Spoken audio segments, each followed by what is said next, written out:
हम विश्व गुरु हैं और हम विश्व गुरु बनने की राह पर अग्रसर हैं। ये तस्वीरें, इनके जरिए जो मैसेज देने की कोशिश की जा रही है कि वाकई हम थे, हम बीच में उसे भुला दिया गया, लेकिन एक बार फिर से हम विश्व गुरु बनकर दिखाएंगे। निश्चित तौर पर विश्व गुरु, विश्व मित्र।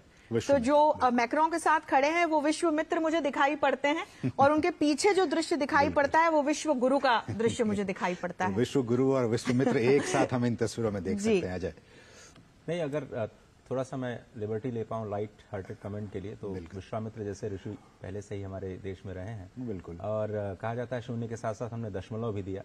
अगर दशमलव या वो डॉट नहीं होता तो .com भी नहीं होता। निश्चित तौर पर।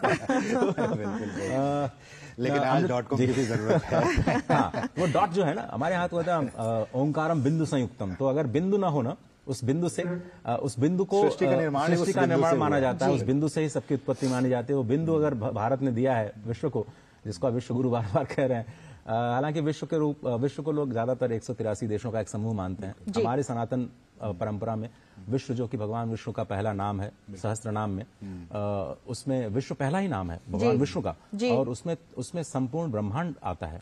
तो अगर संपूर्ण ब्रह्मांड के तत्व को अगर कोई समझता है इस पूरे दुनिया में, तो शायद भारत ही समझता है। ये दृश्य सामान्य नहीं है, ये सांस्कृतिक शोभा यात्रा है। ये दोनों देशों के बीच बढ़ते हुए सांस्कृतिक संबंधों की प्रगाढ़ता का प्रतीक, उसकी यात्रा है। ये दो विश्व मित्रों के एक साथ मिलने और दोनों देशों के बीच संबंधों को और प्रगाढ़ बनाने की शोभा यात्रा है। ये ऐसे दृश्य हैं जिन पर केवल फ्रांस और भारत की निगाहें नहीं हैं, बल्कि समूचा विश्व इन दृश्यों को देख रहा है कि कैसे दो महाशक्तियां, भारत जो कि दुनिया का सबसे बड़ा लोकतंत्र है और फ्रांस जो कि यूरोजोन की एक बड़ी महाशक्ति है, कैसे दोनों नेता सहज तरीके से, सरल तरीके से रोड शो में हिस्सा ले रहे हैं, एक दूसरे का सम्मान करते हुए कैसे जन समुदाय है उनका स्वागत कर रहा है। एक झलक पाने के लिए कैसे समूचा जयपुर उमड़ पड़ा है, ये देख रहे हैं। रात्रि में और भी खूबसूरत जगमगाता जयपुर, वहां की सड़कें, वहां के प्रतिष्ठान लोगों के हुजूम से भरे हुए, और इस शोभा यात्रा का गवाह बनने की कोशिश करते हुए अपने मोबाइल कैमरों में इस ऐतिहासिक तस्वीर को कैद करने की कोशिश करते हुए, क्योंकि ये न भूतो न भविष्यति, पहले ऐसा कभी हुआ नहीं जयपुर के शहर में। इससे पहले अहमदाबाद ने दो राष्ट्र नेताओं को देखा, शिंजो आबे और डोनाल्ड ट्रंप को। जयपुर ने ऐसा कभी नहीं देखा। पहली बार जयपुर को यह दृश्य दिखाई दे रहे हैं जब प्रधानमंत्री नरेंद्र मोदी किसी बड़े राष्ट्राध्यक्ष को लेकर के गणतंत्र दिवस परेड से पहले सांस्कृतिक शोभा यात्रा का हिस्सा बनने के लिए वहां के नागरिकों के साथ रूबरू हुए हैं। ये भारत है, ये भारत की विविधता है, ये भारत की सांस्कृतिक धरोहर है, ये भारत का विश्वास है जिसमें हम विरासत और विकास को एक साथ ले जा करके अपने नागरिकों को ईज ऑफ लिविंग पर बढ़ावा देना चाहते हैं। सांस्कृतिक धरोहर से शुरुआत करते हुए आज हम बात विकास की भी करेंगे। जब यात्रा खत्म होगी इस हेरिटेज रोड शो की, तो हम बात करेंगे विकास के उन मुद्दों पर जो दोनों देशों के संबंधों को एक नई ऊंचाई पर ले जाएंगे। हम बात करेंगे उन वैश्विक मुद्दों की जो नई दिशा देंगे संपूर्ण विश्व को। हम बात करेंगे उन संबंधों की, हम बात करेंगे उस नए युग की जहां पर ये दोनों ही राष्ट्र और भी ज्यादा करीब होते हुए दिखाई देंगे। स्पष्ट तौर पर पूरी दुनिया की निगाहें हैं। वॉशिंगटन, बीजिंग, मॉस्को, बर्लिन, हर कोई देख रहा है कि ये दोनों नेता क्या कुछ करते हैं। और बड़ी बात, अमृतपाल सिंह जुड़े हुए हवा महल से, जहां पर इस शोभा यात्रा का समापन होगा। अमृत, क्या कुछ देख पा रहे हैं इन दृश्यों में? हम समझने की कोशिश कर रहे हैं इसका मतलब है क्या। पूरी दुनिया के लिए ये अभूतपूर्व तस्वीरें जो हैं उनका मतलब है क्या, ये समझाएं हमारे दर्शकों को। अमृतपाल सिंह, क्या आप हमें सुन पा रहे हैं? लगता हमारी आवाज उन तक नहीं पहुंच पा रही है, लेकिन ये दृश्य वाकई अभूतपूर्व हैं, ऐतिहासिक हैं। किस तरह से विश्व के दो बड़े नेता एक साथ जयपुर में इस वक्त मौजूद, और भारत का भविष्य, चाहे वो डिफेंस की बात हो, टेक्नोलॉजी की बात हो, साइबर सिक्योरिटी की बात हो, इन तमाम क्षेत्रों में सांस्कृतिक संबंधों की बात हो, इन तमाम क्षेत्रों में भारत और फ्रांस के संबंध लगातार समृद्ध होते जा रहे हैं, मजबूत होते जा रहे हैं। हेलो, आप हमें सुन पा रहे हैं अमृत? हाँ, मैं बिल्कुल सुन पा रहा हूँ। आपको मेरी आवाज आ रही है? जी आ रही है अमृत। इन तस्वीरों को जरा हमें समझाने की कोशिश करें कि किस तरह से जयपुर की सड़कों पर विश्व के 2 दिग्गज नेता एक साथ देख रहे हैं, लोगों को समझ रहे हैं और लोग भी हाथ हिलाकर उनका अभिवादन कर रहे हैं, अभिवादन स्वीकार कर रहे हैं। कैसे देखा जाए विश्व की 2 शक्तियां एक साथ?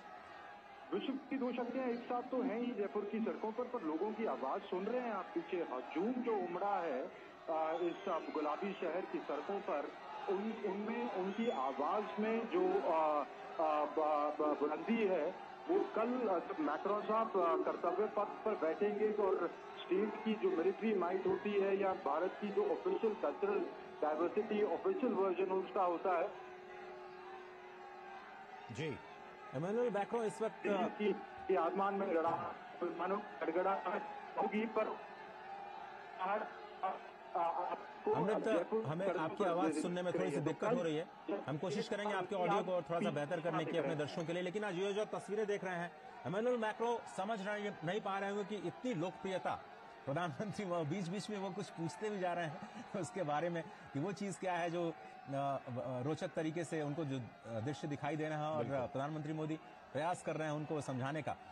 मैक्रों ये समझ नहीं पा रहे होंगे कि मोदी की ये जो आवाज आ रही है, इतनी पॉपुलैरिटी कैसे, और दोनों ही नेताओं के बीच में एक सिमिलैरिटी ये है कि लगातार 2 बार अपने राष्ट्र को नेतृत्व देने का मौका मिला है। इमैनुअल मैक्रों भी दूसरी बार चुने गए लगातार, प्रधानमंत्री मोदी को भी मौका मिला भारत की सेवा करने का।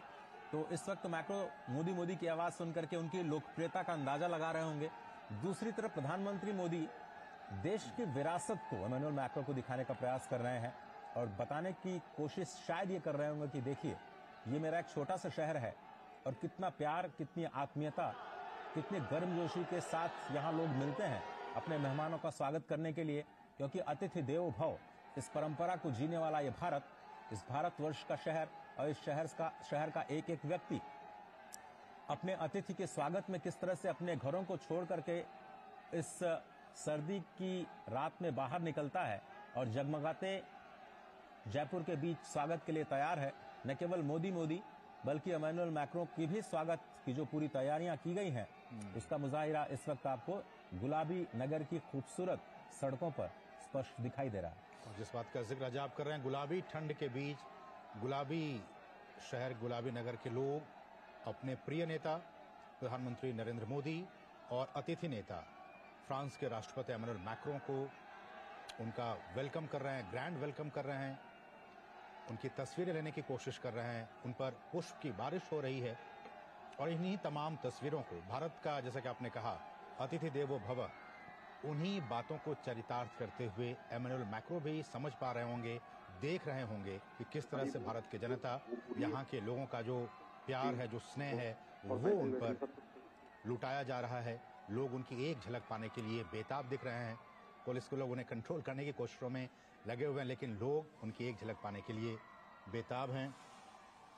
और जगह जगह आप देख सकते हैं इन तस्वीरों में कि किस तरह से भारत फ्रांस मैत्री संबंध से संबंधित जो होर्डिंग्स हैं वो लगाए गए हैं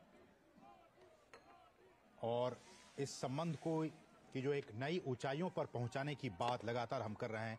किस तरह से भारत और फ्रांस के संबंध आने वाले दिनों में, आने वाले वर्षों में एक और नई ऊंचाइयों पर पहुंचे, इस बात का जिक्र हम लगातार कर रहे हैं। प्रधानमंत्री भी, वो फ्रांस के राष्ट्रपति, ऐसे विश्व के पहले नेता जो कि साल 2024 में, मेरे ख्याल से वो पहले नेता हैं जो कि भारत की सरजमी पर आए हैं और इतने बड़े फंक्शन में जो कि कल वो शामिल होंगे।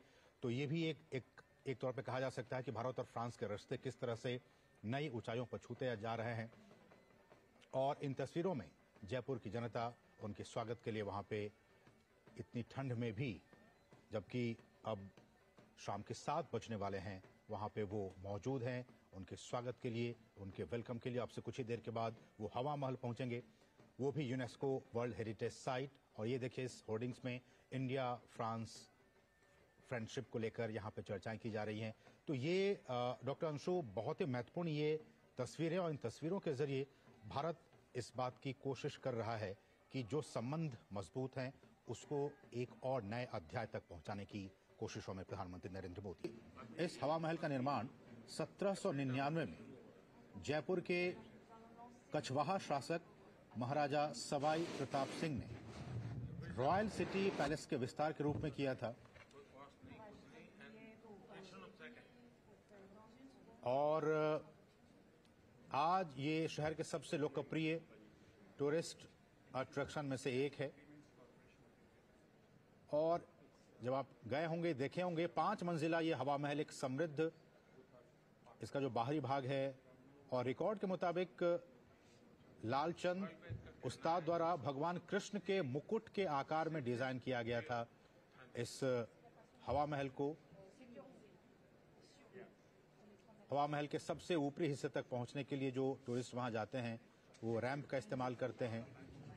और इस स्मारक की जो सबसे आकर्षक, जो सबसे दिलचस्प बात यह है कि इसमें आप देख सकते हैं 900 से ज्यादा छोटी छोटी खिड़कियां हैं, विंडोज हैं। 953, अगर मैं गलत ना हूं, 953 छोटी खिड़कियां हैं, और इनमें काफी बारीक तरीके से नक्काशी की गई है, जिन्हें हम झरोखा भी कहते हैं। तो इन छोटी खिड़कियों को झरोखा भी कहा जाता है।